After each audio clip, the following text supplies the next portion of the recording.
The geographical foundation of the medieval Norwegian kingdom rested upon a set of immutable environmental realities. Stretching along the northwestern periphery of the European continent, the landscape was defined by the Scandinavian mountain spine, which effectively segmented the narrow coastal strip from the eastern interior. This barrier rendered overland travel arduous and seasonal, fundamentally hindering the development of an integrated, unified political center relying on traditional Roman or continental administrative models.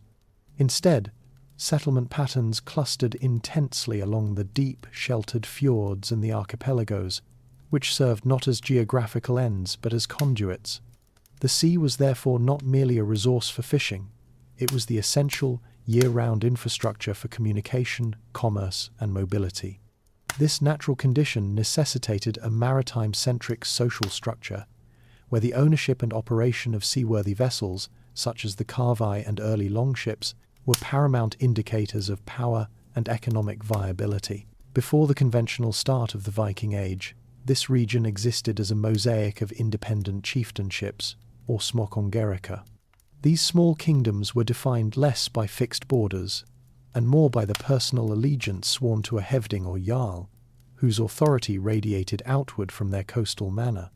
The economic power of these regional leaders was drawn from two primary sources: the highly lucrative seal hunting and fur trade with the Sami and the indigenous peoples of the far north, and local agricultural prosperity in the most fertile fjord bottoms, such as those found in Vestlandet and Trøndelag. Critically, these communities were already deeply integrated into burgeoning North Sea trade networks well before the famous raids commenced.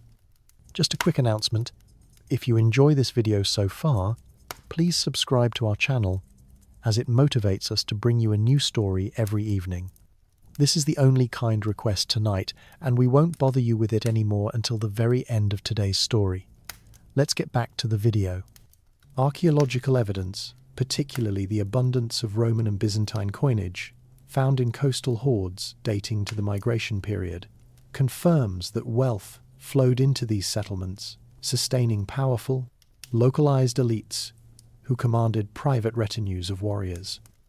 Thus, the foundation of the Norwegian state was not built upon a shared territorial identity, but upon decentralized, wealthy maritime power bases, where political allegiance was fluid, power was personal, and the concept of a single, unifying monarchy remained a distant, theoretical possibility rather than a geopolitical reality. The onset of the Viking Age, around 793 AD, marked a fundamental acceleration of external engagement, pivoting the focus of elite wealth generation from regional trade to strategic foreign acquisition. This expansion was made technologically feasible by the continuous evolution of the longship, a shallow draft, versatile vessel optimized for both ocean navigation and rapid riverine deployment. This naval superiority allowed Norwegian sea kings and jarls to project power far beyond their native coastlines. The initial motivation for this westward movement was primarily demographic pressure. While the precise population dynamics are debated, the limited arable land in the coastal regions provided a constant impetus for younger sons of chieftains and landless warriors to seek fortunes elsewhere. This structural need for new resources supplied the personnel for the initial raids. Early expansion efforts focused on the North Atlantic island chain. These operations were characterized by systematic colonization and the establishment of self-sustaining outposts. The seizure of the Shetland, Orkney, and Faroe Islands provided crucial way stations, enabling deeper penetrations into the wealthy yet politically fragmented British Isles. By the mid-9th century, Iceland was systematically settled, primarily by groups escaping the increasing political consolidation in Norway, effectively serving as an overflow valve for dissent. The ultimate extension of this movement culminated in the discovery and settlement of Greenland by Eric the Red around 985, demonstrating the zenith of their navigational expertise and ability to sustain complex societies in marginal environments. This shift to an externally focused economy had profound geopolitical consequences for the domestic power structure. Wealth acquired through raiding and trade, primarily silver bullion, luxury goods, and captured slaves was no longer slowly accumulated through local agricultural surpluses, but rapidly concentrated in the hands of successful warrior chieftains. This influx created a positive feedback loop for military strength. Plunder financed larger retinues and better longships, which in turn secured more plunder. The most successful Norwegian jarls gained prestige and resources that rivaled or exceeded the traditional agrarian wealth of the kings. This phenomenon set a powerful precedent for external wealth acquisition as the prerequisite for internal power, fundamentally changing the dynamics of domestic conflict, from localized skirmishes over farmland to high-stakes confrontations for control over overseas access points, transforming the very nature of power in early Norway. The shift from fragmented chieftainships to a unified realm began in earnest with the campaigns of Harald Hårfagre, Fairhair, whose efforts were documented in the later Icelandic sagas, notably Snorri Sturluson's Heimskringla.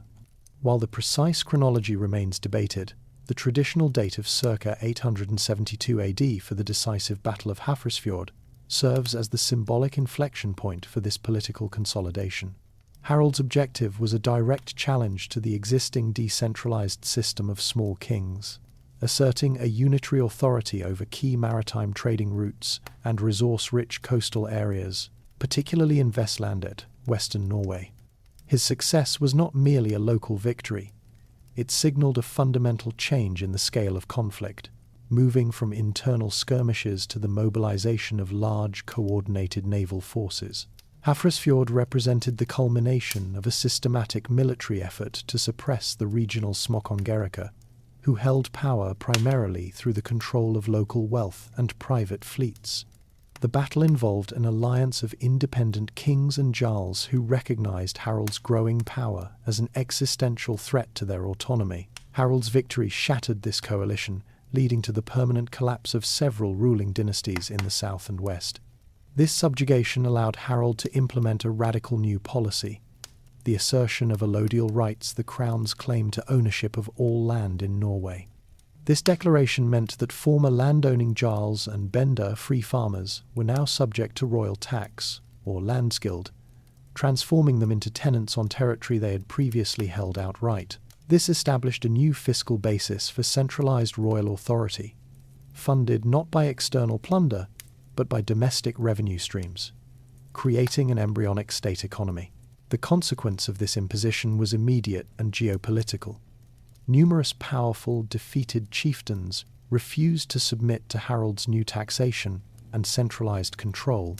These opponents, rather than facing long-term servitude, opted for a voluntary strategic exile to the already settled North Atlantic islands, specifically the Shetlands, Faroes, and Iceland. This migration of politically skilled and well-resourced leaders was not a retreat, but an extension of the conflict, as they often used these overseas bases to launch retaliatory raids back against Harald's newly consolidated coastal domains.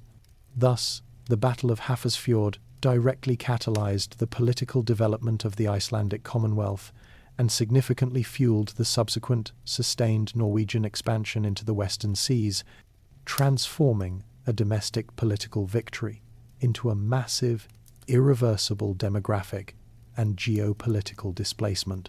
The shift from fragmented chieftainships to a unified realm began in earnest with the campaigns of Harald Hårfagre, Fairhair, whose efforts were documented in the later Icelandic sagas, notably Snorri Sturluson's Heimskringla.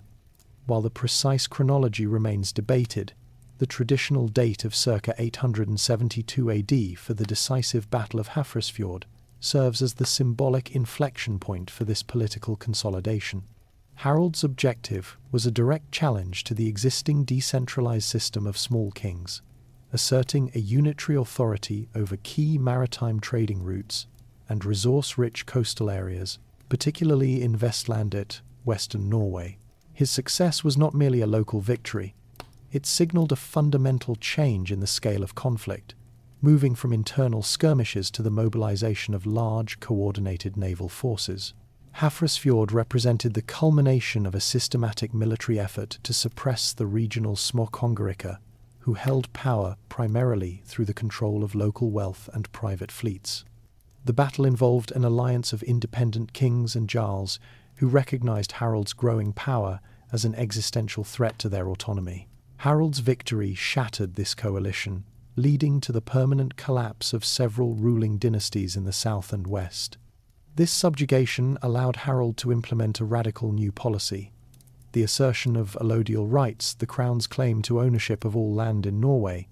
This declaration meant that former landowning jarls and bender, free farmers, were now subject to royal tax, or landskild, transforming them into tenants on territory they had previously held outright. This established a new fiscal basis for centralized royal authority, funded not by external plunder, but by domestic revenue streams, creating an embryonic state economy. The consequence of this imposition was immediate and geopolitical. Numerous powerful, defeated chieftains refused to submit to Harold's new taxation and centralized control. These opponents, rather than facing long-term servitude, opted for a voluntary, strategic exile to the already settled North Atlantic islands, specifically the Shetlands, Faroes, and Iceland. This migration of politically skilled and well-resourced leaders was not a retreat, but an extension of the conflict, as they often used these overseas bases to launch retaliatory raids back against Harold's newly consolidated coastal domains. Thus, the Battle of Hafrsfjord directly catalyzed the political development of the Icelandic Commonwealth and significantly fueled the subsequent, sustained Norwegian expansion into the Western Seas, transforming a domestic political victory into a massive, irreversible demographic and geopolitical displacement. The turn of the 10th century witnessed the turbulent re-emergence of the Christian faith in Norway, spearheaded by the figure of Olaf Tryggvason, a king whose legitimacy was rooted in overseas conquest rather than established domestic tradition. Olaf, a great-grandson of Harald Fairhair, arrived in Norway around 995, having spent his formative years as a warrior and mercenary in the British Isles, where he received baptism and political sponsorship. His claim to the Norwegian throne was a direct challenge to the authority of the Lade Jarls, who, following the Battle of Hafrsfjord, had maintained control over the northern territories, often under Danish suzerainty. Olaf's return immediately transformed the domestic political struggle into a religious one. Olaf's primary objective was not merely territorial control, but the ruthless, systematic imposition of Christian doctrine as the new, non-negotiable legal foundation for royal power. He recognized that the ancient pagan cults were inextricably linked to the authority of the traditional local chieftains and the powerful Lade dynasty. By destroying the traditional pagan Hovs temples and seizing their associated lands and wealth, he could simultaneously dismantle the religious legitimacy and the economic base of his aristocratic opposition. His methods were characterized by coercion and spectacular violence, using military force to compel conversions at local thing assemblies, and executing those who refused to abandon the cult of the old gods, notably Odin and Thor. This strategy was a calculated political tool for centralization, eliminating rivals by labeling them as heretics and thus illegitimate. This aggressive policy secured him control over key coastal areas, but it generated deep-seated resistance in the traditionally autonomous agricultural centres, particularly Trøndelag, the heartland of the Lade Jarls' power. The consolidation of anti-Olaf sentiment culminated in the formation of a powerful military coalition comprising his main rivals, the Danish king Sweyn Forkbeard, the Lade Jarl Erik Hakanason, and the Swedish king Olof Skutkonung. These powers saw Olaf's rapid centralization and forceful evangelism not only as a theological threat, but as a dangerous disruption of the Scandinavian political balance, specifically challenging Danish claims to Norwegian sovereignty. This alliance resulted in the pivotal naval engagement known as the Battle of Svolder around 1000 AD. Although the precise location remains historically ambiguous, the engagement's consequence was definitive. Olaf Tryggvason was defeated and killed. This military reversal did not erase Christianity from Norway, but it abruptly ended the first period of direct royal consolidation. Norway was subsequently partitioned and ruled by the victorious coalition, with the late Jarl Erik Håkon governing the central and northern territories as a Danish vassal. This brief return to decentralized governance confirmed that while the Christian faith had been introduced, the underlying political authority of the powerful regional jarls remained dominant, capable of defeating a king who lacked adequate domestic aristocratic support. The definitive step toward a unified Norwegian kingdom was taken by Olaf Haraldsson, whose rule from 1015 to 1030 was a protracted struggle to establish genuine centralized sovereignty. Olaf, later canonized as Street Olaf, returned to Norway having secured control of the seas, directly challenging the Danish hegemony that followed the Battle of Svolder. Unlike his predecessor, Olaf Tryggvason, Olaf Haraldsson's strategy was to construct the scaffolding of a permanent state, utilizing the Christian faith not just for coercion, but for institutional restructuring. Olaf's most enduring legacy was his strategic genius in legal and administrative unification. Prior to his reign, Norway was governed by 4 primary regional lagting, lawthings: Gulatingslagen West, Frostalag Trendelag, Eidsevatingslagen Interior East, and Borgartingslagen Coastal East. Each possessed distinct legal codes, reflecting centuries of regional autonomy. Olaf embarked on a campaign to standardize these laws, aligning them with Christian ethics and, crucially, integrating them under a singular royal authority. This process was paramount because it meant the king was recognized as the supreme legal authority, transforming the thing assemblies from forums of aristocratic negotiation into tools for royal decree. His vigorous centralized administration, which appointed royal almond stewards to enforce the laws and collect the royal revenue, directly bypassed the entrenched power of the traditional regional magnates. This imposition of a centralized state apparatus precipitated a direct and inevitable confrontation with the region's greatest power, Canute the Great. By 1016, Canute had unified the crowns of England and Denmark into a vast, powerful North Sea empire, making Olaf's independent centralization of Norway an existential threat to his strategic dominance. Canute possessed superior naval strength and an unparalleled financial reservoir derived from English taxation. His strategy against Olaf was primarily geopolitical and economic, utilizing vast sums of English silver to bribe and suborn Olaf's internal opposition, the powerful Lendmen. Canute's influence effectively hollowed out Olaf's domestic support base. Faced with this overwhelming coalition of external military might and internal aristocratic betrayal, Olaf was forced into exile in 1028. His desperate attempt to reclaim the throne in 1030 culminated in the Battle of Stiklestad, fought against an army comprised of the very Norwegian magnates and free farmers who opposed his centralizing fiscal and legal policies. Olaf was defeated and killed, a political failure that momentarily restored Danish control under Canute. However, the circumstances of his death, combined with the subsequent popular resentment of direct Danish rule, quickly fueled a sanctification cult.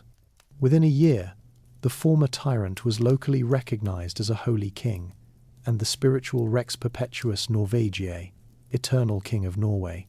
This spiritualization of the monarchy provided a powerful, permanent, and unique ideological foundation for Norwegian independence that his political actions alone could not achieve. The immediate aftermath of the Battle of Stiklestad in 1030 produced the very political vacuum that Olaf II's opponents, the Lendmen and Canute the Great, had intended. With Olaf defeated and Danish rule momentarily restored, Canute installed his son Svein Knutsen as his viceroy, supported by Svein's mother, Elfgifu. This brief period of direct Danish administration was intended to finalize the integration of Norway into the North Sea Empire, dismantling the centralizing efforts of the former king. However, this administration proved to be profoundly unpopular among the Norwegian landed aristocracy and free farmers alike. Svein's reign was characterized by the imposition of foreign fiscal policies and the heavy-handed application of Danish law, which were perceived as violations of Norway's distinct legal and cultural traditions established over centuries. The crucial political catalyst for change was the rapid disillusionment of the Lendmen who had fought against Olaf at Stiklestad. They had expected that supporting Canute would restore their regional autonomy and traditional privileges. Instead, they found themselves facing an even more potent centralization under foreign overseers, with their own power and influence curtailed by the royal Danish administration. The traditional aristocracy quickly realized that their interests were better served by supporting a weak indigenous Norwegian monarchy than by submitting to the full force of the powerful, unified Danish-English crown. This shared sense of betrayal, transcending earlier loyalties, created a potent, unified internal opposition that had been absent during Olaf's reign. This political shift was skillfully managed by the nascent Norwegian church. The clerical establishment, which was still in its infancy but possessed significant organizational unity, immediately began promoting the martyred Olaf's sanctity. The circumstances surrounding his burial and subsequent exhumation, alleged incorruptibility, and the performance of miracles were strategically utilized to create a national sanctification cult. This was not merely a spiritual phenomenon, it was a political and ideological masterstroke. By elevating Olaf to street Olaf, the church provided the basis for a national spiritual sovereignty that transcended military failure. The Christian faith, which Olaf had violently imposed, was now transformed into the non-hereditary, permanent ideological cornerstone of Norwegian kingship. The political consequence was the return of Magnus, Olaf's young son, in 1035. The now unified Norwegian magnates actively invited Magnus to claim the throne, rejecting the Danish heir, Svein Knutsen. This action marked the definitive end of direct Danish control. The new monarchy, though ruled by a direct descendant, now drew its ultimate legitimacy not from lineage or electoral consent, but from the spiritual authority of the eternal king, Rex Perpetuus Norvegiae, Street Olaf. Any subsequent ruler of Norway, regardless of their bloodline or electoral strength, was merely a vicar of the saintly monarch. This fundamental principle provided the ideological stability required to successfully centralize power, transforming military defeat into the ultimate foundational spiritual victory for the medieval Norwegian state. The accession of Magnus I, son of Olaf II, in 1035 secured the indigenous Norwegian monarchy, capitalizing on the widespread resentment against foreign Danish administration. Having been invited home by a unified front of Norwegian magnates, Magnus's initial reign benefited from an unprecedented degree of domestic political cohesion. His legitimacy rested on the newly established spiritual sovereignty of his sainted father, providing the young king with an ideological foundation that his royal ancestors had struggled to achieve through military force alone. This secure base allowed the focus of Norwegian policy to shift outward, exploiting the geopolitical fragmentation that followed the death of Knut the Great in the same year. The dissolution of the vast North Sea Empire initiated a period of dynastic instability across Scandinavia. Magnus strategically positioned himself to capitalize on the vacuum in Denmark, where the rule of Knut's successors was weak and heavily contested. This ambition culminated in a crucial interdynastic treaty, signed with Harthacnut, Knut's final surviving son and king of Denmark, around 1038. This agreement, a testament to Scandinavian political fluidity, stipulated a principle of mutual succession. If either king died without a male heir, the surviving monarch would inherit both the Danish and Norwegian crowns.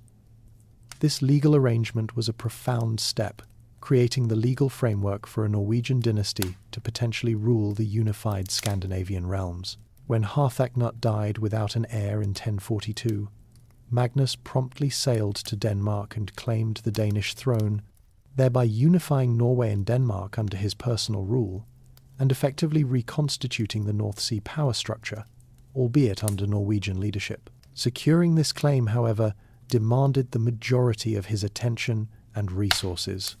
Magnus spent years engaged in costly military campaigns to consolidate his position, primarily on the southern Danish frontier, combating the hostile Wendish tribes who frequently attacked his new Danish territories. This effort diverted vital Lidang resources away from Norwegian defence and administration. His claim was continuously and fiercely contested by Svein Estridsson, Kunut's nephew, who maintained a protracted, sustained guerrilla-style resistance using his deep ancestral ties and aristocratic network in the Danish heartland. By 1046, facing exhaustion from the Danish campaigns and recognizing the potential for internal strife, Magnus was forced to address a major domestic challenge: the arrival of his uncle, Harald Sigurdsson. Harald, a renowned military figure who had amassed immense wealth and military acumen as the head of the Byzantine Varangian Guard, demanded co-kingship based on his powerful blood ties. Driven by the need for immediate political stability and recognizing the danger of a civil conflict with Harald's veteran forces, Magnus agreed to a power-sharing arrangement that established a pragmatic co-kingship. This compromise was short-lived, as Magnus died the following year in 1047. Harald inherited the undivided Norwegian throne, instantly renewing the dynastic rivalry with the now established Danish king, Svein Estridsson, ensuring that the struggle for Scandinavian dominance would persist for generations. The undisputed succession of Harald Sigurdsson to the Norwegian throne in 1047 inaugurated a period of aggressive, centralized power projection in Scandinavia. Known to history as Harald Hardrada, the Hard Ruler, his legitimacy was not rooted in the spiritual authority of Street Olaf alone, but fundamentally bolstered by his unparalleled martial career abroad. Having fled Norway after the Battle of Stiklestad, Harald spent 15 years in the eastern Mediterranean, serving as the commander of the Byzantine Varangian Guard. In this capacity, he accumulated immense personal wealth, military experience across vast theatres from Sicily and North Africa to the Bulgarian frontier, and a profound understanding of organized warfare unavailable in the north. Harald's reign was characterized by a sustained aggressive foreign policy, aimed primarily at asserting Norwegian dominance over Denmark, continuing the dynastic struggle with Svein Estridsson. For nearly 15 years, Harald conducted near-annual naval and land campaigns against the Danish realm. These conflicts were less about territorial conquest and more about economic extraction and attrition, utilizing the devastating effectiveness of the Lidang naval levy to raid, capture coastal strongholds, and compel tribute. The war consumed vast resources and demonstrated Harald's strategic patience as he gradually weakened the Danish crown, forcing Svein into a defensive posture. The conflict ultimately concluded in a political stalemate in 1064, with a negotiated peace that recognized Harald as King of Norway and Svein as King of Denmark, establishing the long-term, separate political identities of the two realms. Having secured his northern flank, Harald focused his final ambitious strategy on the power vacuum in England following the death of Edward the Confessor in 1066. Harald possessed a dynastic claim based on the earlier succession treaty between Magnus I and Harthacnut. This claim provided the legal justification for an audacious military intervention. Harald amassed a formidable invasion force, arguably the largest fleet to leave Norway up to that point, transporting thousands of veteran troops, including his formidable personal retinue and Scottish, divided by Viking allies. The campaign culminated in the Battle of Stamford Bridge on the 25th of September 1066. After initial success capturing York, the Norwegian forces were surprised by the rapid mobilization of the English king, Harold Godwinson. The subsequent engagement was a catastrophic military failure for Norway. The forces were caught unprepared and were systematically annihilated by the English infantry. Harald Hardrada was killed in the fighting, marking not only the end of his rule, but the definitive conclusion of large-scale Norwegian military expansion into the established kingdoms of Europe. His death, just weeks before the Battle of Hastings, stands as a pivotal military and cultural punctuation mark that formally and irrevocably ended the Viking Age. The focus of Norwegian power would now be permanently directed inward towards domestic consolidation and the North Atlantic dependencies. The catastrophic defeat and death of Harald Hardrada at Stamford Bridge in 1066 precipitated a profound and necessary shift in Norwegian policy, transitioning the kingdom's focus from external military expansion to internal institutional consolidation. The ensuing decades, spanning from 1066 to approximately 1130, are characterized by a period of sustained domestic tranquility, unmatched since the initial consolidation under Harald Fairhair. This was largely driven by the failure of imperial ambition abroad and the simultaneous political maturity of the indigenous royal line, which no longer needed to prove its legitimacy through ceaseless foreign warfare. The most significant development during this era was the meteoric rise of the ecclesiastical structure. The Norwegian Church, previously a collection of scattered bishops, largely dependent on the German Archbishopric of Hamburg-Bremen, achieved remarkable institutional growth. The establishment of episcopal sees in major economic and political centres such as Nidaros, Trondheim, Bergen, and Oslo provided the kingdom with its first truly centralized administrative network. Unlike the fragmented system of lagding assemblies or the personalized nature of royal retinue governance, the Church offered a standardized hierarchy, a trans-regional authority, and a written administrative capacity essential for modern state-building. This spiritual and bureaucratic integration was accelerated by direct ties to the broader European cultural and legal sphere. Increased contact with the continent was facilitated by two primary factors. Firstly, the wool trade became a crucial economic engine. Norwegian wool and hides found lucrative markets, particularly in England and the Low Countries, generating consistent tax revenue for the crown and wealth for coastal merchants. This sustained economic activity cemented Norway's inclusion into the North Atlantic trade matrix.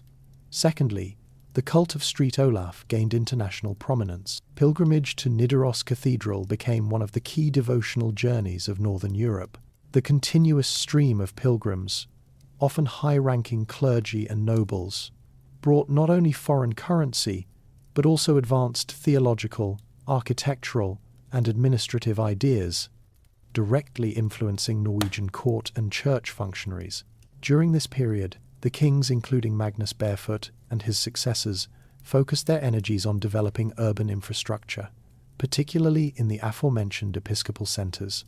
These towns evolved from simple coastal trading posts into genuine administrative hubs, housing the church's organization, the king's local representatives, and sophisticated commercial activity.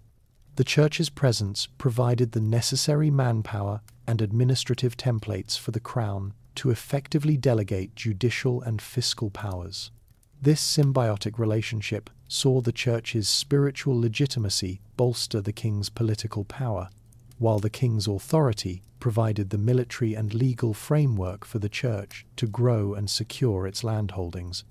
This quiet, systemic integration into Europe's intellectual and economic mainstream irrevocably transformed Norway from a Viking-era frontier state into a recognizable high medieval kingdom. The death of Sigurd the Crusader in 1130 terminated Norway's half-century of peace and triggered the Borgerkrigstiden, a continuous period of internal military struggle that lasted over a century. The conflict's fundamental cause was the absence of a definitive, codified law of succession. Customary practice in Norway allowed any male claimant to the throne, provided his royal lineage could be established by swearing an oath and surviving the ordeal by iron, to be considered konunga, king. This ambiguous framework meant multiple claimants, often brothers or paternal half-brothers, could concurrently raise royal standards upon the death of a monarch, plunging the kingdom into perpetual instability. Initially, the conflicts were short, personalized rivalries between a handful of princes vying for recognition at the Haugating or other regional assemblies. However, sustained warfare over decades caused the disputes to transcend mere family feuds, coalescing into two highly organized, enduring political factions. These groups, the Birkebeiner, Birchlegs, and the Bagler, Crozier men, acquired distinct ideological and geographical identities, transforming the fight for the crown into a systemic struggle over the kingdom's political structure and social order. The Bagler faction, formed around 1196, represented the conservative aristocratic and ecclesiastical establishment. Their core strength lay in the eastern and southern agricultural regions, particularly around Oslo. They fundamentally favoured the established power of the bishops and the wealthy landowning elite, advocating for a monarchy that adhered strictly to church law and relied heavily on the support of the nobility. They often sought and received material and diplomatic backing from the Danish crown, continuing the established tradition of using external alliances to support domestic claims.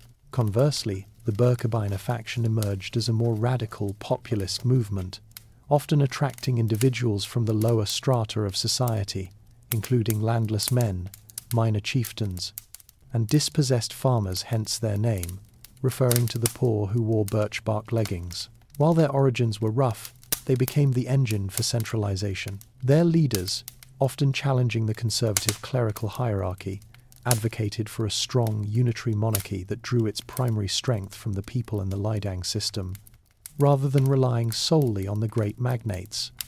The Birkebeiner eventually secured the support of the established royal line. This constant, century-long internal warfare fundamentally tested the resilience of Norway's nascent institutions. The continuous mobilization of regional levies and the widespread destruction led to a temporary collapse of centralized royal administration. Taxes were often collected by whichever faction controlled a region, not by the crown, fragmenting the national treasury. The struggle forced the church, under successive archbishops of Nidaros, to abandon its initial neutrality, ultimately siding with the Bagler to defend its legal and property rights against the often anti-clerical, populist Birkebeiner. The eventual Birkebeiner victory under King Haakon Håkonsson would only be solidified by codifying the succession laws, bringing the turbulent period to its definitive political closure. The protracted Civil War era produced no more singular or controversial figure than Sverre Sigurdsson. Claiming to be the illegitimate son of Sigurd Munn, Sverre arrived in Norway in 1177 from the Faroe Islands as a complete outsider, possessing no traditional aristocratic lineage or political support. His initial success rested entirely on his adoption of the Birkebeiner faction, transforming this previously marginalized group of landless men into the dominant military and political force in the realm. Sverre's reassertion of royal power was driven by two central interlocking strategies: military innovation and rhetorical mastery. Militarily, he recognized that the civil conflict required new approaches beyond the standard seasonal Leidang muster. He institutionalized a core, permanent fighting force, the herd, and pioneered guerrilla tactics against the established, slow-moving armies of the Bagler and their aristocratic allies. Crucially, his forces excelled at winter campaigning, and the rapid seizure of fortified urban centers like Nidaros and Bergen, denying his opponents stable bases and accelerating the financial exhaustion of the conservative elite. Rhetorically, Sverre's claim was revolutionary. When confronted by the established church hierarchy, led by the powerful Archbishop Erik Iverson, who controlled the legal mechanism for coronation, Sverre employed canon law against the very institution that upheld it. He commissioned the seminal tract On Tal mot Biskopain, a speech against the bishops, arguing that the king's temporal authority derived directly from God and from the landowning free farmers Bender, not through the Pope or his Norwegian representatives. This use of legal and theological argument to support regalian rights against papal supremacy was radical for the time and provided a non-ecclesiastical basis for royal legitimacy.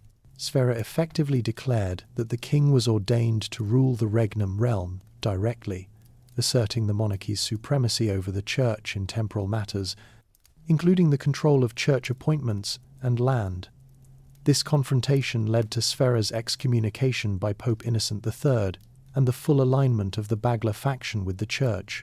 Despite facing this formidable ecclesiastical opposition, the Bagler, aided by papal support and Danish intervention, became the de facto church party. Sverre maintained military control and successfully defended the crown's political sovereignty. His enduring legacy was the successful military and ideological effort to establish a new, permanent royal lineage, the Sverre dynasty, that finally ended the free-for-all succession system and set the monarchy on a course toward true administrative centralization. The protracted political conflict initiated by King Sverre Sigurdsson against the ecclesiastical hierarchy escalated rapidly in the late 12th century, becoming a struggle for legal and temporal supremacy within the Norwegian realm. The core of this conflict centered on the king's assertion of regalian rights, the right to control episcopal appointments, levy taxes on church property, and exercise jurisdiction over clergy. The opposition was led by the exiled Archbishop Erik Iversen of Nidaros, who viewed Sverre's claims as a direct violation of canon law and the spiritual independence of the Church. Erik enjoyed the formidable backing of the papacy, which was then at the apex of its political power in Europe. The Church's response to Sverre's sustained resistance was the ultimate spiritual weapon, excommunication of the king, followed by the declaration of an interdict over the kingdom. An interdict effectively suspended all public religious services, including baptisms, marriages, and burials, placing the entire population in a state of spiritual peril. This dramatic act was intended to coerce the populace and the nobility into withdrawing their support for the king. The ensuing political tension forced Archbishop Erik to flee to Denmark, where he officially aligned with the Bagler faction, consolidating the church and its powerful landowning allies into a single, cohesive political opposition group dedicated to Sverre's removal. Despite this intense ecclesiastical pressure and the near-constant warfare of the Borgerkrigstiden, Sverre successfully maintained military and political control, demonstrating that the papacy's spiritual sanctions did not automatically translate into temporal collapse. The conflict persisted through the reigns of his successors, ultimately falling to King Haakon Haakonsson to resolve. Haakon, having decisively defeated the Bagler faction, recognized that continued spiritual hostility posed a long-term threat to the stability of the consolidated monarchy, even if the church had failed to overthrow the dynasty militarily. The resolution came in the 1222 through a negotiated settlement known as the Concordat, or Satargjerden. This agreement effectively restored the working relationship between the spiritual and temporal estates by establishing clear jurisdictional boundaries. The monarchy formally ceded ground on matters of canon law, recognizing the Church's right to control its own appointments and property. In return, the king secured unquestioned political legitimacy and the Church's acceptance of the unified and hereditary royal lineage established by the Sverre dynasty, thus bringing the century of civil war to a formal institutional closure. This negotiated peace was a hallmark of Haakon's statesmanship, transitioning the monarchy from a position of defiant conflict to one of recognized cooperation with the most pervasive international institution of the age. The reign of King Haakon Haakonsson, which spanned over 4 decades, 1217–1263, is widely regarded as the zenith of medieval Norwegian sovereignty.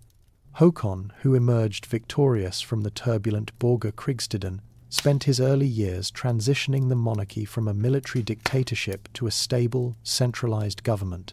His definitive military defeat of the final Bagler remnants and rival claimants, culminating in the execution of the last significant pretender, permanently extinguished the civil wars. This achievement provided the essential political stability necessary for institutional development, marking the final submission of the regional jarls and the effective dismantling of the decentralized power structure that had plagued the realm since Harald Fairhair. With internal opposition neutralized, Haakon focused on extending Norway's geopolitical reach. His most profound achievement was the military expedition that secured control over the North Atlantic islands. Utilizing the newly consolidated resources of the crown, Haakon dispatched forces that compelled the Norse settlements in Iceland and Greenland to submit to royal authority in c. 1262. These communities, originally founded by Norwegian chieftains during the Age of Expansion, had functioned as self-governing commonwealths for centuries. Their voluntary inclusion, formalized by the Old Covenant with Iceland, established the vast geographical extent of the Norwegian crown's dominion transforming the realm into a true North Atlantic empire that spanned across the Western Ocean. Domestically, Haakon oversaw an extensive cultural flourishing that systematically integrated Norway into the sophisticated intellectual life of continental Europe. This period saw a royal sponsorship of literacy and learning, driven by the practical needs of an expanding administration and the king's personal interest. Under his patronage, the Konungs Skuggsja, the King's Mirror, was composed. This encyclopedic text, written for the education of a prince, detailed diverse subjects from courtly behavior and military strategy to trade and natural science, serving as a functional blueprint for the medieval state. Furthermore, Haakon funded the translation of continental literature, specifically French chansons de geste and Arthurian romances, into the Old Norse language, broadening the cultural horizons of the elite and marking a shift from purely homegrown sagas to integrated European literary forms. The king also solidified Norway's standing in international diplomacy. He established formal treaties with numerous foreign powers, including the newly developing commercial cities of the Hanseatic League, and maintained amicable relations with the papacy. His coronation in 1247 by the papal legate, a formal recognition of his legitimate and hereditary claim, served as the final institutional validation of the Sverre dynasty's successful challenge to the Church's earlier interdict. By the end of his long and accomplished reign, King Haakon had not only ended a century of civil war, but had also elevated Norway to its highest political, military, and cultural standing in the medieval era. The expansive North Atlantic Empire achieved by King Haakon Haakonsson faced its ultimate external challenge from the Kingdom of Scotland. Scotland, under King Alexander III, viewed the Norwegian-controlled Hebrides and the Isle of Man as territorial irredenta critical to its own national security and commercial interests. By the 1262, Alexander had begun to assert his claim through repeated diplomatic offers of purchase, and when these were rebuffed, through military coercion against the local Norse Gaelic chieftains who owed allegiance to Norway. King Haakon, already an elderly statesman, recognized the imperative to defend his realm's maximal territorial claim and personally led a substantial naval expedition to the Western Isles in 1263. This was a formidable logistical undertaking involving the mobilization of the entire Ladang fleet and the transport of considerable resources across 1,000 miles of open sea. Haakon's objective was to assert permanent military dominance and subdue the increasingly rebellious local chiefs who were being courted by the Scottish crown. The resulting military confrontation culminated in the Battle of Largs in October 1263. This engagement was less a pitched battle and more a chaotic skirmish precipitated by a severe storm. As the Norwegian fleet lay anchored in the Firth of Clyde, a sudden gale forced several longships ashore. Scottish forces seized the opportunity to attack the stranded Norwegian landing parties. Despite the element of surprise, the fighting proved inconclusive, involving localized, desperate skirmishes rather than a major tactical decision. Neither side achieved a decisive victory, and casualties were moderate on both fronts. The strategic result, however, was significant. The storm and the subsequent skirmish disrupted Haakon's ability to consolidate his position and launch further substantial operations. The onset of winter forced the aging Haakon to withdraw his weakened fleet to the Orkney Islands. There, the king, having failed to achieve his military objective of permanent conquest, contracted an illness and died in December 1263. His death effectively ended Norway's last significant military attempt to sustain its Western Empire by force. The ensuing diplomatic process, led by Haakon's successor, King Magnus VI, resulted in the landmark Treaty of Perth in 1266. Recognizing the prohibitive cost and logistical difficulty of maintaining control over the distant Western Isles against continuous Scottish pressure, Magnus pursued a pragmatic cession of territory. Norway ceded sovereignty over the Hebrides and the Isle of Man to Scotland. In return, Norway received a substantial monetary payment of 4,000 marks sterling, payable in installments and an annual payment, or scap, of 100 marks.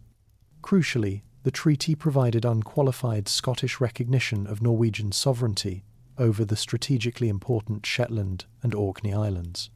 The Treaty of Perth formally concluded the protracted struggle for control of the Atlantic frontier, marking a pivotal moment where Norwegian foreign policy shifted from Viking-era expansionism to European-style, commercially driven diplomacy. The accession of King Magnus VI, 1263–1280, known retrospectively as Magnus Lagabøte, Lawmender, initiated a fundamental shift in Norwegian governance, replacing the military consolidation of his predecessor with a meticulous program of systematic legal codification.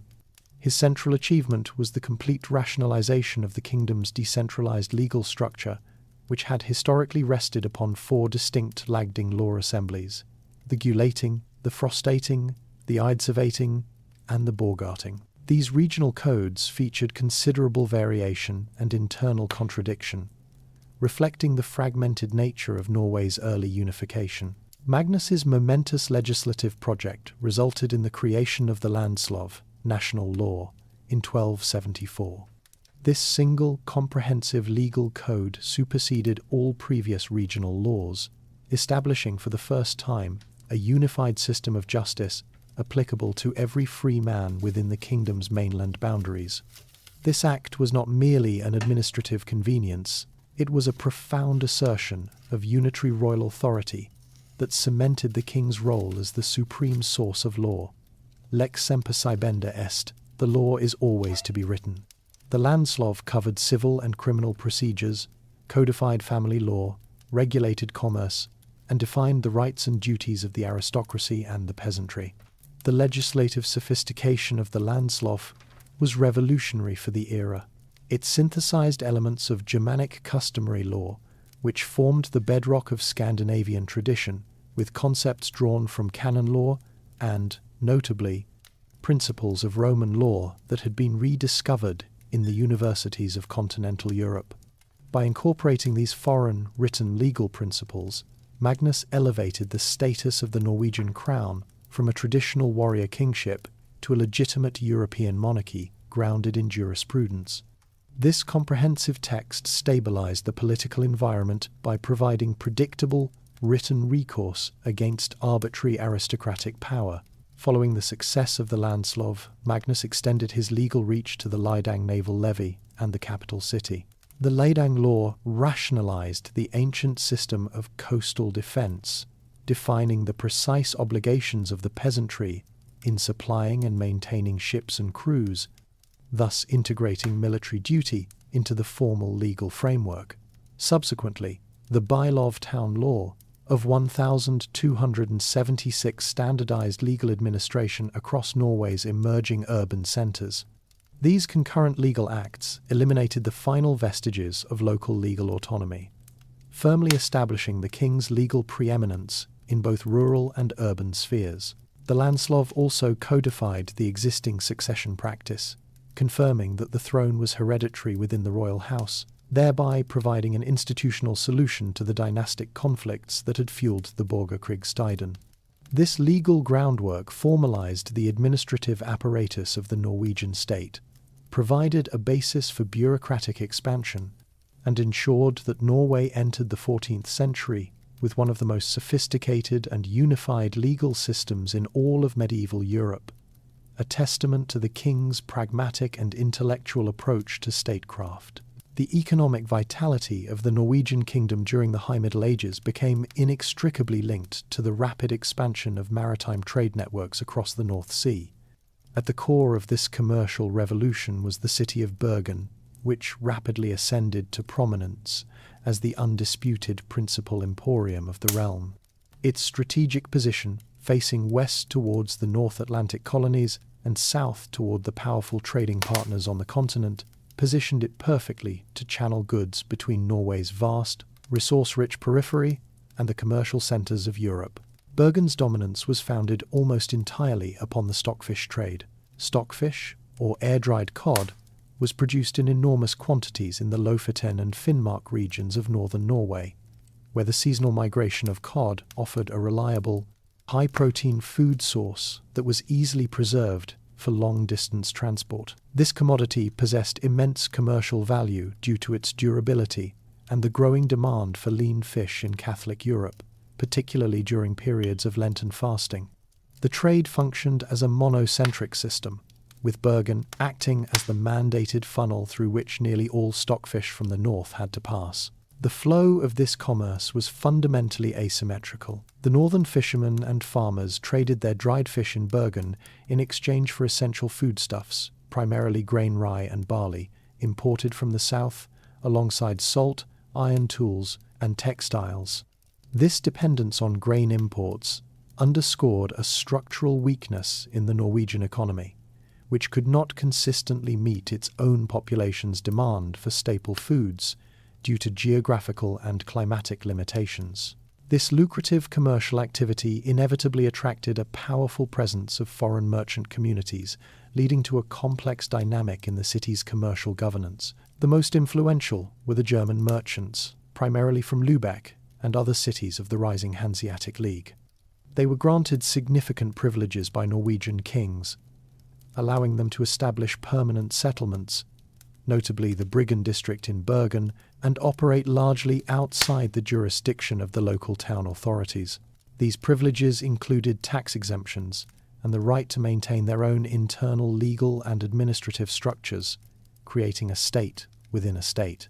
The Hanseatic merchants controlled the crucial export and import mechanisms. They purchased the stockfish in bulk and guaranteed the necessary flow of continental grain, effectively managing Norway's foreign commercial relations. This concentrated economic power posed a direct challenge to the Norwegian crown's fiscal and political sovereignty within its primary urban centre. While the trade brought immense wealth to the royal treasury through customs duties and facilitated Norway's integration into the larger European economic sphere, the increasing extraterritorial influence of the foreign commercial houses represented a long-term structural weakness that would profoundly affect Norway's independence in the centuries to come. Bergen, therefore, operated less as a purely Norwegian city and more as an international emporium defined by the competing interests of the crown and the powerful, organized commercial might of the League.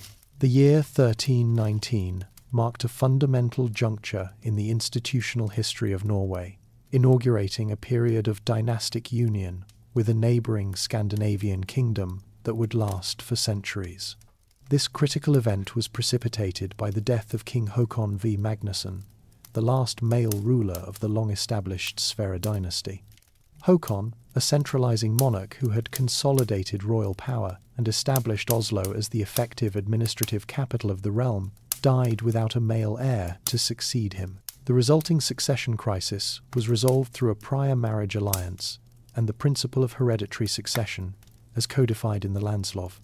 Haakon V's only legitimate daughter, Ingeborg, had married Duke Erik Magnusson of Södermanland, the brother of the reigning Swedish king.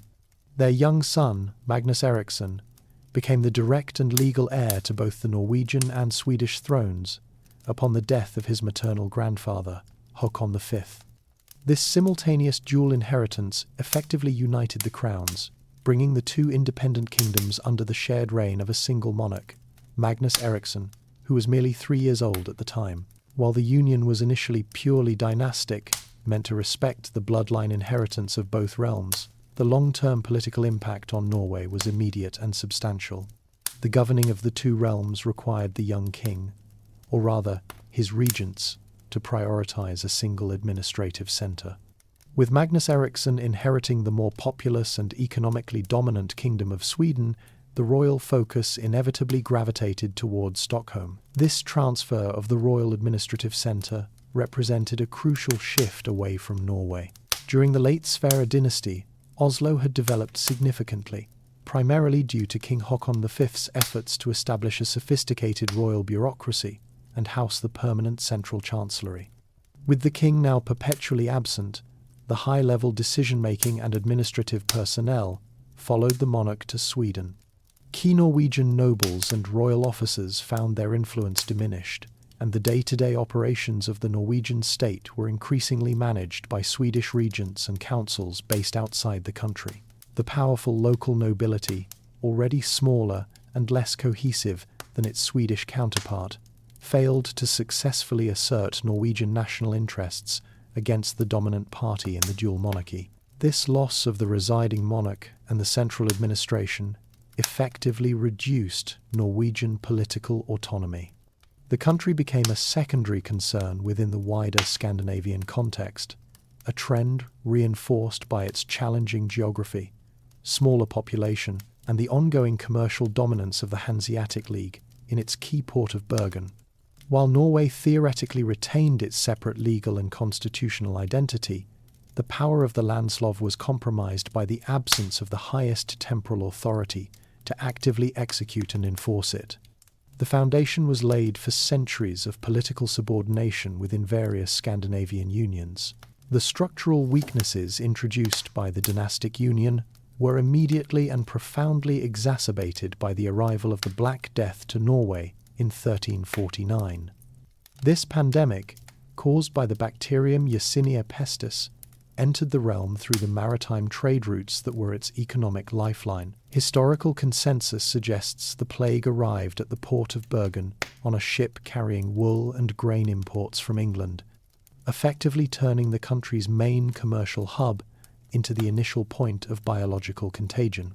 The brutal efficacy of the svartedauden in Norway was attributed to two primary factors: the clustered settlement patterns in the fjords and valleys, which concentrated populations and allowed for rapid transmission, and the reliance on coastal sea transport for internal communication, which spread the disease swiftly from one settlement to the next. The demographic impact was immediate and catastrophic. Contemporary analysis, extrapolated from land records and tax registers, estimates a mortality rate of over 60%, a figure among the highest recorded in European history. In certain isolated areas, the survival rate was even lower. The collapse in population numbers had an immediate dislocating effect on the kingdom's economic and fiscal stability. The vast majority of tax revenue historically derived from the fixed rents and dues paid by agrarian land tenants, landsgild, simply vanished with the people. Farms were abandoned en masse, leading to massive land consolidation and the widespread reversion of cultivated areas back to forest and wilderness. Odegårder.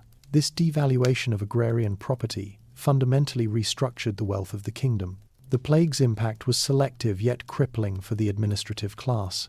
The native aristocracy suffered disproportionately, losing both family lines and the tenants who formed the basis of their economic power. This profound weakening of the secular nobility meant that the few remaining magnates held less leverage to assert Norwegian political interests within the new union structure.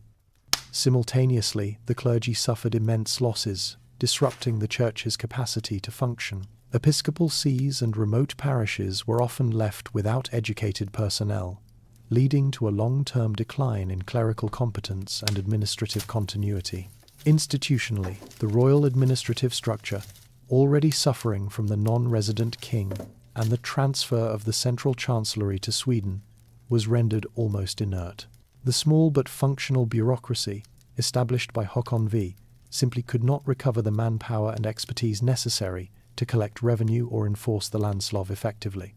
The entire political infrastructure of the Norwegian state was severely weakened, accelerating the country's drift toward political subordination within the evolving Scandinavian unions. The Black Death did not create Norway's political problems, but it permanently crippled the indigenous ability to overcome them, ensuring that the country entered the late medieval period profoundly depopulated and politically marginalized. The catastrophic demographic event of the mid-14th century triggered a profound economic readjustment that lasted throughout the late Middle Ages. The most immediate and pervasive consequence was a severe labor shortage, which inverted the traditional power dynamic between landowners and tenants. With over half the population gone, surviving farmers commanded significantly better lease terms and lower rents, leading to a long-term fall in agrarian rent values. The land itself became less profitable, marking a systemic decline in the revenue generated from fixed land rents and fundamentally altering the basis of inherited wealth in the kingdom. This devaluation of land directly eroded the financial foundation of the Norwegian nobility. The native aristocracy traditionally derived their status and power from extensive landholdings, quantified in the now diminished stream of landskald payments. As land revenue shrank, their ability to maintain private military retinues, host opulent courts, and participate actively in the Riksråd, National Council, was severely compromised. Faced with crippling economic hardship, many ancient noble families simply died out or suffered a severe loss of status. Crucially, the political void created by this economic and demographic decimation was not filled by a resurgent native class, but by foreign aristocrats. The non-resident monarch, ruling from elsewhere in the Union, needed to staff the remaining administrative and judicial positions to maintain nominal control. These vacant offices, including governorships Sisler and high positions within the Riksråd, were increasingly granted to Danish and Swedish nobles, who possessed both greater wealth and political backing from the primary union, power. These foreigners often married into the surviving Norwegian families, transferring wealth and political influence outside the indigenous elite structure. A parallel process of foreign encroachment occurred within the ecclesiastical structure. The high mortality among the native clergy, combined with the structural transfer of administrative focus away from Oslo, meant that episcopal sees and cathedral chapters were increasingly filled by Danish and German-educated personnel. These non-native religious leaders held political power commensurate with the secular nobility, and often acted to advance Union interests rather than Norwegian national sovereignty, controlling substantial church property and administering the law in the absence of strong indigenous secular authority. The overall result was a critical erosion of national control over key institutional levers. The replacement of native elites in both the secular and spiritual spheres ensured that the political class maintaining order and advocating for the kingdom's interests was becoming fundamentally alien to the land.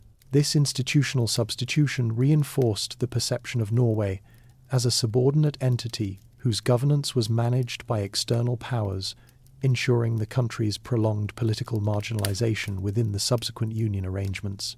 The commercial lifeblood of late medieval Norway became almost entirely dominated by the German Hanseatic League, a powerful confederation of merchant guilds and market towns originating in northern Germany. This commercial hegemony was fundamentally centered on the port city of Bergen, which functioned as the crucial western hub for the immensely profitable stockfish trade. This dried cod, harvested primarily from the Lofoten and Finnmark regions, was Norway's most vital export commodity and held immense value in the growing markets of continental Europe, particularly for feeding Catholic populations during Lenten fasts. The League's control was codified within the Bergen contour, a self-governing foreign settlement established on the Tiskebryggen waterfront. This enclave was not merely a trading post. It was an extraterritorial commercial republic operating within Norwegian sovereignty. The contour was strictly managed by a rotating administrator, alderman, and governed by its own laws and officials, effectively exempting the German merchants from Norwegian civic jurisdiction. Any disputes involving Hanseatic members were adjudicated internally, a critical privilege that undermined the legal authority of the Norwegian crown within its own major commercial city. The commercial domination of the Hanseatic League was aggressive and systemic. Through superior capital, efficient shipping networks, and organized collective action, the League established a near monopoly on the acquisition and export of stockfish. They dictated the terms of trade with the northern Norwegian fishermen and tenants, often employing a system of debt bondage and prepayment that kept Norwegian producers economically dependent. In return, the Hanseatic merchants controlled the import of essential goods, notably grain, salt, beer, and luxury fabrics, thereby managing both the export and import cycles of the Norwegian economy. The most profound political and socio-economic effect was the successful marginalization of native Norwegian merchants. The Hanseatic merchants systematically obstructed the development of an indigenous commercial class capable of competing internationally. Norwegian citizens were often restricted to minor retail roles or local coastal trade, prevented from engaging directly in the lucrative trans-European export market. The native riksråd and the crown made intermittent efforts to curb this foreign control, issuing mandates designed to limit the League's privileges. But these efforts were routinely thwarted. The Hanseatic League possessed the economic leverage to enforce its terms, resorting to trade embargoes which could quickly cripple the supply of imported grain, an essential foodstuff for Norway's non-agrarian population. This economic reality meant that throughout the late medieval period, Norway's major port was effectively controlled by a non-Norwegian, commercially aggressive foreign power. This concentration of foreign capital and influence further weakened the crown's ability to tax its largest commercial activity and reinforced the country's political subordination by tying its economic survival to the forbearance of the Hanseatic League. The political climate of the late 14th century, marked by endemic German commercial influence and dynastic instability across Scandinavia, provided the stage for one of medieval Europe's most significant acts of political ingenuity. The architect of this revolution was Queen Margaret I of Denmark, whose singular ambition was the creation of a unified Nordic front against external pressures. Her path to this achievement began through a series of carefully managed dynastic maneuvers that culminated in the unified succession of her adopted son, Eric of Pomerania. The foundation of the union was laid when Margrethe, as regent, secured the allegiance of the Norwegian and Swedish riksråd following the death of her son, Olaf II of Norway and Denmark, in 1387. Her strategic goal was simple: to pool the resources of the three kingdoms, Norway, Denmark, and Sweden, to successfully counter the pervasive commercial and political domination of the Hanseatic League in the Baltic and North Seas. The union was formally ratified at the Swedish town of Kalmar in 1397, where representatives from the three national councils signed the union letter. The union letter stipulated that the three kingdoms would share a single sovereign to be chosen collectively by the councils, thereby ensuring perpetual peace and mutual defence within the north. Crucially, however, the letter guaranteed each kingdom its own sovereign laws, customs, and administrative councils, intending to preserve distinct national political identities within the collective framework. This formal legal structure aimed to establish a genuinely equal and balanced confederation. Despite these constitutional guarantees, the political reality of the Kalmar Union favoured the more politically robust Danish crown. Denmark possessed a larger, wealthier, and more unified aristocracy, and its geographical position placed the Union's administrative heart firmly in Copenhagen. Consequently, the Danish riksråd and its nobility exercised disproportionate influence over the shared foreign policy and military direction. For Norway, the formation of the Union merely cemented its role as the politically weakest partner. The Norwegian riksråd, already depleted by plague and filled with non-native appointees, lacked the financial and military leverage to assert parity with the Danish and even the Swedish councils. The Union's focus immediately shifted towards the strategic interests of Denmark and Sweden in the Baltic, relegating Norway's unique North Atlantic concerns, such as the defence of its far-flung island territories, to a lower priority. This political arrangement effectively marginalised the Norwegian royal house and institutionalised the control of Danish administrative appointees over key Norwegian offices, marking the definitive subordination of the kingdom's indigenous political life. The Union succeeded in achieving its strategic goal of maintaining a unified Nordic political bloc, but simultaneously ensured the long-term decline of Norwegian sovereignty within that alliance. The riksråd, or National Council, was Norway's highest assembly of political authority, serving as the essential institutional counterweight to the monarchy during the late medieval period. Its membership was exclusively drawn from the kingdom's most powerful temporal and spiritual elites, including the Archbishop of Nidaros, who typically served as the council's president, the bishops of the other sees, and the handful of high-ranking secular nobles. The primary constitutional functions of the riksråd were critical. It acted as the supreme court, oversaw the royal administration, and, most importantly, was required to approve the succession of any new monarch, effectively holding a veto power over the throne. However, the authority and independence of the Norwegian riksråd were severely compromised during the period of union.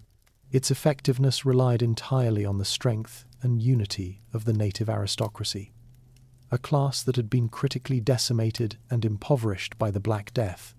With land revenue declining and traditional noble lines extinguishing, the indigenous Norwegian component of the council became disproportionately small and financially weak compared to its Danish counterpart.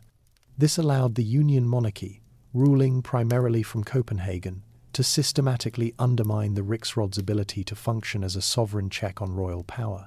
The manipulation of the council by Danish regents and officials was multifaceted and strategic. First, the crown frequently granted Norwegian fiefs and high administrative posts, such as governorships of key castles like Akershus and Bergenhus, to Danish nobles.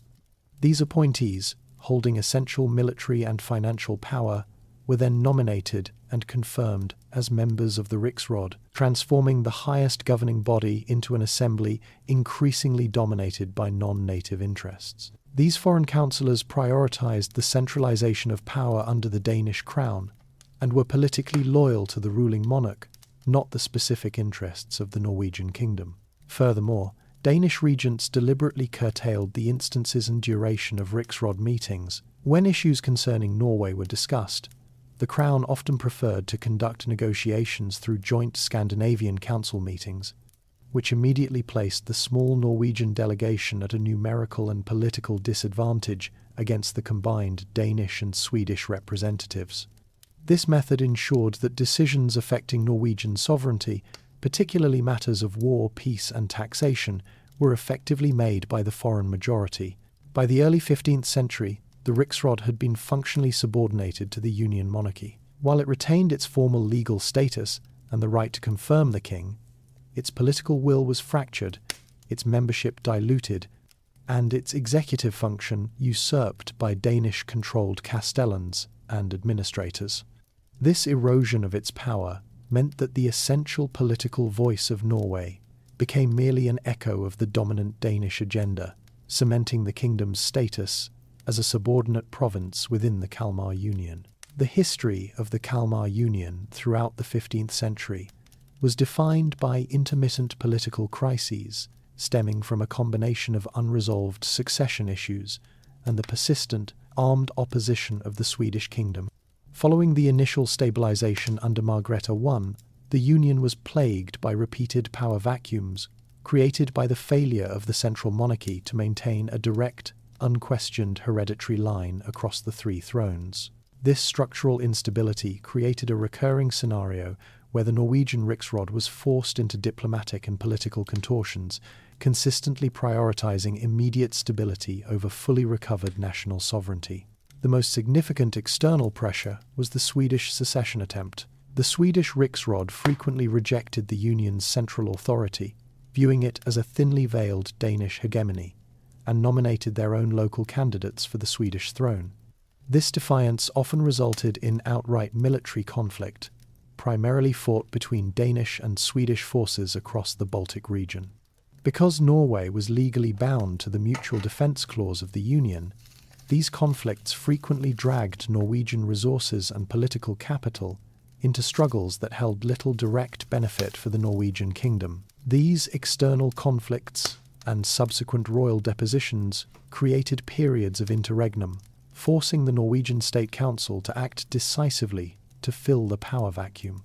Unlike the Danish and Swedish councils, which often had native candidates supported by strong noble factions, the Norwegian riksråd, weakened by demographic catastrophe and lacking a strong indigenous military capability, was structurally limited in its choices. It consistently had to choose between competing foreign claimants, usually candidates supported by the dominant Danish nobility or candidates allied with the secessionist Swedes. For instance, the conflicts surrounding the rule of King Eric of Pomerania, and later the reigns of Christopher of Bavaria and the House of Oldenburg, routinely required the Norwegian council to convene and swear fealty to a succession of foreign monarchs, These fealty oaths were not expressions of preference for subordination. They were pragmatic acts of political survival. The council understood that prolonged interregnum or open support for a losing side would expose Norway to either punitive Danish military action or total political and administrative collapse, leading to an even worse state of affairs. This necessity meant that, even when presented with opportunities to negotiate more favourable terms or assert greater autonomy, the council consistently compromised for the sake of immediate peace and administrative continuity. They repeatedly accepted Danish-backed candidates, reinforcing the Danish administrative and military presence in key Norwegian strongholds, such as Akershus and Bergenhus. Each new monarch, regardless of origin, confirmed the union's subordination structure, but in return provided the essential requirement: legitimate central authority capable of restoring public order and securing the country's economic lifelines, especially the crucial stockfish trade in Bergen. Thus, the 15th century was a recurring cycle where political fragmentation outside Norway solidified the kingdom's subordinate position within the Union. The latter half of the 15th century represented the final fading epoch of Norway's medieval independence, characterized by sporadic and ultimately doomed efforts to reclaim national political control from the Danish-dominated Kalmar Union. With the Norwegian riksråd having consistently compromised during the succession struggles, power now resided overwhelmingly with the Union monarchy and its Danish officials, appointed to high administrative posts. The struggle was no longer about electing a king, but about asserting control over the kingdom's institutional levers. The primary locus of resistance centered on the appointment of key secular and ecclesiastical officials. According to the national law, landslov, and the initial Union treaties, the Norwegian riksråd retained the right to oversee the administration of the realm. Local Norwegian nobles and clergy repeatedly attempted to use these legal precedents to insist on the appointment of native Norwegians to governorship's lensmen, and, crucially, to the Archbishopric of Nidaros. This was a direct attempt to repatriate political authority, ensuring that the vast tax revenues and judicial powers associated with these offices remained under national control. These local assertions were invariably met with swift and decisive countermeasures from the Union government, typically orchestrated by the Danish king or his appointed regent in Copenhagen. When Norwegian factions elevated a native candidate to an important post, such as when they attempted to install a Norwegian bishop without royal assent, the response was generally twofold: political coercion and military deployment. The Danish-controlled castellans in the key fortresses of Akershus and Bergenhus held the decisive military leverage. They could instantly cut off royal revenue streams and mobilize troops, ensuring that local resistance could not escalate into a full-scale rebellion. A notable example occurred in the 1482 when the riksråd attempted to leverage a royal interregnum to secure a more favorable constitution known as the Gesten Treaty. While they successfully delayed the recognition of the new king, their asserted demands for the removal of foreign officials were quickly neutralized once the new king, John of Denmark, arrived with sufficient military backing. The council was forced to ratify the succession with few of its demands met, illustrating the principle that de jure legal rights were meaningless without corresponding de facto military power. The most determined, though ultimately tragic, efforts focused on the Archbishop of Nidaros. For decades, this position remained the single greatest source of indigenous authority and wealth. Figures like Archbishop Gaute Iversen attempted to organize resistance and mobilize the church's vast assets to support Norwegian political interests. However, the Danish kings consistently managed to subvert or sideline such opposition, often by appealing directly to the papacy or by using military pressure to enforce the installation of candidates loyal to the Union. By the dawn of the 16th century, the sporadic attempts to reassert national sovereignty had conclusively failed. Norway retained the legal fiction of an independent kingdom, but its administrative apparatus, military control, and the political will of its highest assembly were firmly subordinate to the Danish crown. The final century of the High Medieval period ended not with a bang, but with the quiet, gradual absorption of its institutional functions into the larger, more powerful Scandinavian Union. The permanent dissolution of Norway's historical North Atlantic domain was formally concluded by a series of diplomatic and financial maneuvers undertaken by the Kalmar Union monarchy in the mid-15th century. For centuries, the Orkney and Shetland archipelagos, along with the Faroe Islands and Iceland, had functioned as Norwegian dependencies, integral to the realm's cultural, legal, and economic identity. While administrative control had waned under the Union, the legal title to these islands remained firmly vested in the Norwegian crown, recognised by the Treaty of Perth in 1266. The critical events unfolded with the marriage negotiations between King Christian I of Denmark, Norway, and Sweden of the House of Oldenburg and the Scottish King James III.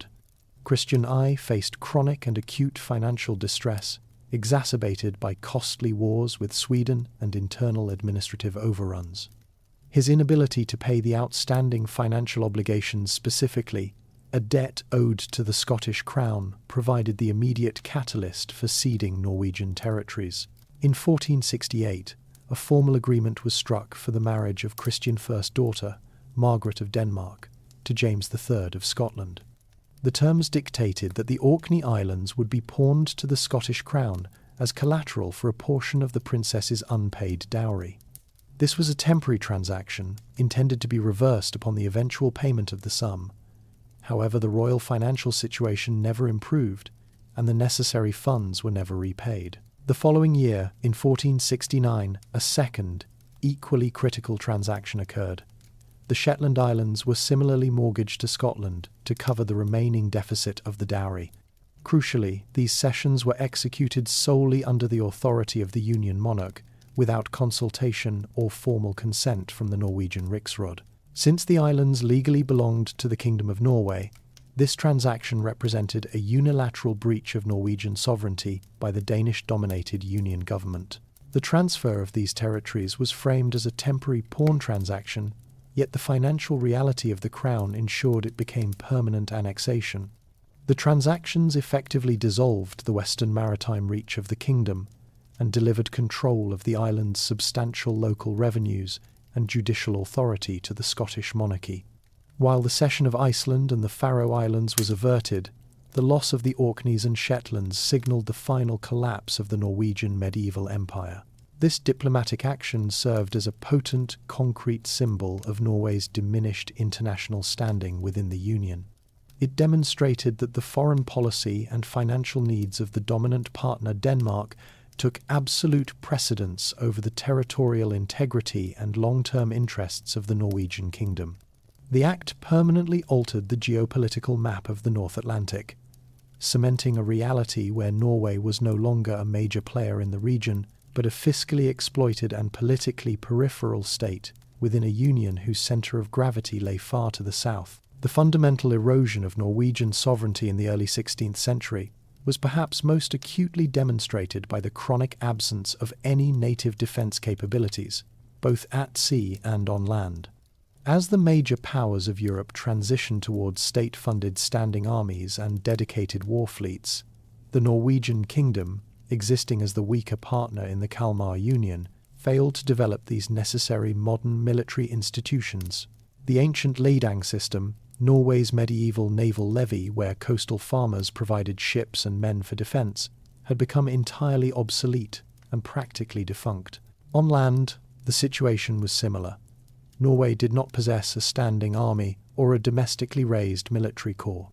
The few permanent fortress garrisons, crucial strongholds like Akershus, Tensbergus, and Bergenhus, were manned almost exclusively by Danish, German, or Scottish mercenaries loyal only to the Union king. The primary function of these detachments was not national defence against foreign armies, but rather internal control, ensuring the collection of royal taxes and enforcing the authority of the appointed Danish governor's lensman. This arrangement ensured that any armed force present on Norwegian soil was inherently foreign, lacking political loyalty to the Norwegian realm itself. The lack of a dedicated royal war fleet proved particularly devastating for Norway's maritime economy. The vast open coastline and the crucial North Sea shipping lanes were left almost entirely unprotected. This vacuum in naval power created an environment where piracy and privateering flourished, crippling the international trade routes that were Norway's economic lifelines. Foreign merchants, particularly the powerful Hanseatic League, frequently complained that the king's peace could not be maintained on the high seas, severely impacting the export of valuable stockfish and timber. The most potent illustration of this military impotence was the rise of the pirate Clement. Operating in the early 1532s, Clement Vestergaard, a former sea captain, turned to outright coastal raiding and commandeering. Clement's crews effectively established dominion over the coastal waters from Trøndelag down to the southern fjords. His raids were not isolated incidents, they were a systemic challenge to the monarchy's authority, as he repeatedly captured trade vessels and seized local revenue shipments. The local Norwegian administration was entirely incapable of mounting a sustained response, lacking the necessary naval assets or military manpower to engage and neutralize him. Consequently, the Union government was forced to rely on Danish military intervention to restore order. The final eradication of Clement's operations required the deployment of Danish naval vessels specifically commissioned and outfitted from Copenhagen. This reliance underscored the final critical erosion of Norwegian defence capabilities. By the start of the 16th century, the Kingdom of Norway had been reduced to a protected territory whose security, political order, and economic stability were completely dependent on the sporadic and often delayed military exertions of its politically dominant partner. The national defence of the Norwegian coast was now a budget line item in the royal accounts of Copenhagen. The final dramatic political confrontation over Norwegian sovereignty unfolded during a period of acute dynastic and religious instability across Scandinavia. Following the deposition of Christian II, the king of the Kalmar Union in 1523, a critical power vacuum emerged, offering the Riksråd a fleeting opportunity to assert national interests. The council's strategic challenge was not merely to elect a king, but to select one who would agree to a coronation charter guaranteeing the restoration of Norwegian authority, effectively playing competing claimants against one another. This maneuvering was spearheaded by key figures within the aristocracy and the church, notably the nobleman Vincens Lunge and Archbishop Olav Engelbrektsson of Nidaros. Lunge, a Danish-Norwegian noble, was a consummate political opportunist who recognized the profound weakness of the monarchy during this interregnum. Appointed governor of Bergenhus, Lunge initially sided with the new Danish king, Frederick I, but quickly began consolidating his personal influence and local control, often bypassing the Union administration in Copenhagen. His strategy was to secure a functional, quasi-independent Norwegian state under a monarch who remained distracted by internal struggles elsewhere. The political situation was fragmented. Frederick I held the Danish throne, but the exiled Christian II continually sought to regain his crowns. This rivalry created an opening for Norwegian leaders. Lunge and the Archbishop backed a conditional acceptance of Frederick I, but their ultimate loyalty lay with their vision of a politically and religiously autonomous Norway. Lunge went so far as to install his own allies in key fortress commands, effectively creating a separate political power base centered in western Norway. The climax of this resistance arrived in the 1532s, fueled by Christian II's failed attempt to reclaim his Norwegian throne and the growing influence of the Protestant Reformation. Christian II landed in Norway in 1531, appealing directly to the Norwegian populace with promises of restored sovereignty. Lunge and the Archbishop were initially cautious, but were ultimately forced to engage. While Christian II's military campaign failed, the turmoil it created gave the Norwegian Council a final political card to play. However, the resistance fractured over religious doctrine. Lunge, increasingly favourable to Lutheranism due to his connections with German merchants and reformers, clashed violently with the deeply conservative Catholic Archbishop Olav. This religious schism proved fatal to the national cause. The unified front needed to secure a truly favourable Union settlement collapsed into internal conflict between the religious estates and the secular nobility. The political confrontation reached its dramatic conclusion in 1536. Following the death of Frederick I and the subsequent Danish Civil War, Greven's Fede, Christian III secured the Danish throne and resolved to end Norwegian semi-autonomy immediately. Vincens Lung was tragically killed by the Archbishop's men during a conference in Trondheim, a desperate act that simultaneously eliminated the most capable political negotiator and fatally undermined the resistance by replacing political action with internal violence.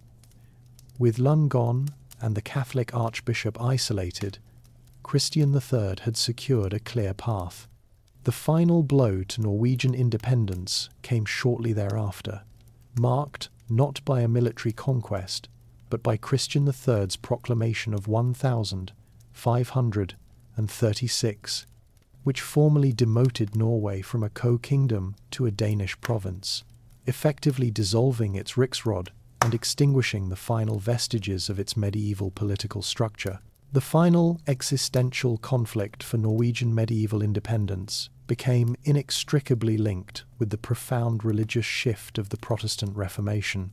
This struggle was personified by Archbishop Olav Engelbrektsson of Nidaros, the last Catholic metropolitan of Norway.